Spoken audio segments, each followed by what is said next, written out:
მიხეილ სააკაშვილის თვითმფრინავი შუადღისთვის კახეთში დაეშვა. პრეზიდენტმა ჯერ თელავის ცენტრში მიმდინარე სარეაბილიტაციო სამუშაოების ანგარიში ჩაიბარა, შემდეგ კი სტუმრებს ყვარელში საკუთარ სახლში უმასპინძლა. Это саперави, это ткацითელის ლეო. უკრაინული არხის ინტერის ჟურნალის მასპინძელმა სახლის უკან გაშენებული ვენახიც უჩვენა, სადაც ის ექსპერიმენტულ მეურნეობას უძღვება, კაბერნესა და შარდონეს ჯიშებს ახარებს.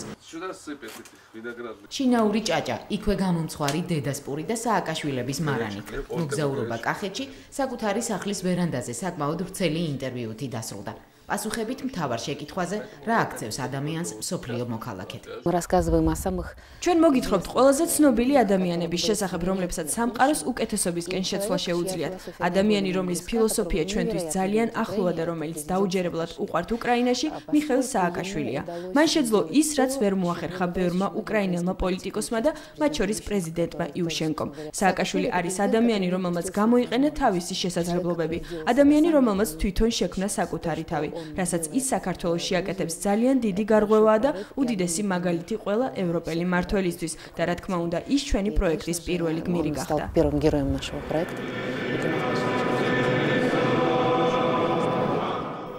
სამებაში სააღდგომო ლიტურგიის დაწყებამდე მიხეილ სააკაშვილმა ხელისუფლების წევრებს უკრაინული ჯგუფის ხელმძღვანელი გააცნო.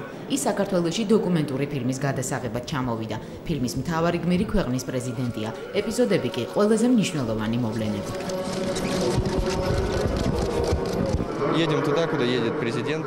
ჩვენ იქ მივდივართ, სადაც მიდის პრეზიდენტი. ვურთიერთობთ მასთან და ვცდილობთ გავიგოთ, როგორი ადამიანია. რატომ განვითარდა ასე მოვლენები საქართველოში.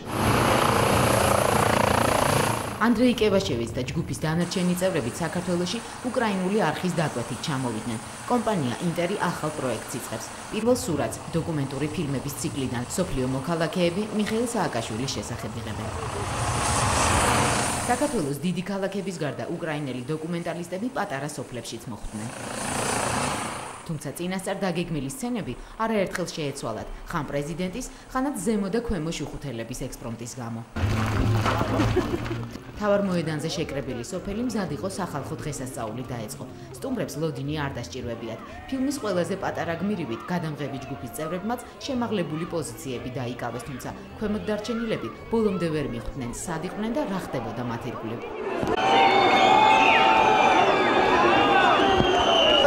ახლა რა ხდება აქ? ეს ძველი გურული თამაშია. თამაში რომ არის მესმის, მაგრამ რა ხდება ახლა? ხმის ოპერატორი ლელო ბურთის თავისებურებებში 92 წლის თინათი ნიმნაიშვილმა გაარკვია. პრეზიდენტის გარდა ინტერის ჯგუფის წევრები საქართველოს სხვადასხვა კუთხეში ადგილობრივებსაც ხვდებოდნენ. ლელო ბურთის უკანასკნელმა მოთამაშე ქალმა ასპარეზობის 40 წლიანი გამოცდილებით ჯერ მათ უმასპინძლა და შემდეგ მათი ფილმის მთავარ გმირს. По-русски не знаю. Не знаете по-русски? По-грузински говорите. Лело бურთში თამაშობდი. თამაშობდი როგორც კაცი ისე, ვაშკაცურად. ქალები ვიყავით 20 ქალი. ყველა თამაშობდით, მაგრამ არც ერთი რა ცოცხალი მარტო მე ვარ. ბოლო 5 დღის განმავლობაში ინტერის ოპერატორებმა, მათმა ასისტენტებმა და რეჟისორებმა საქართველოს ყველა კუთხე მოიარეს და ყველა მთავარი ღირსშესანიშნაობა ნახეს. Тбилиси более современный город, как по мне. თბილისი უფრო თანამედროვე ქალაქია, ბათუმი უფრო საკურორტო. გუდაური იქ უზარმაზარი მთები აქვს.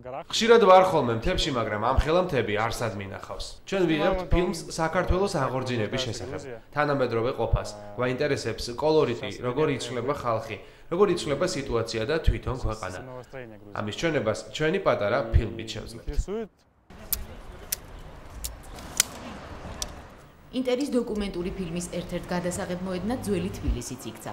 სურათის მთავარი არსი კი სწორედ იმ კონტრასტების დემონსტრირებაა, რაც ამ უბანში თვალსაჩინოა. ერთი გმირის პორტრეტით, მისი ქვეყნის ფონზე ციკლიდან მსოფლიოს მოქალაქე.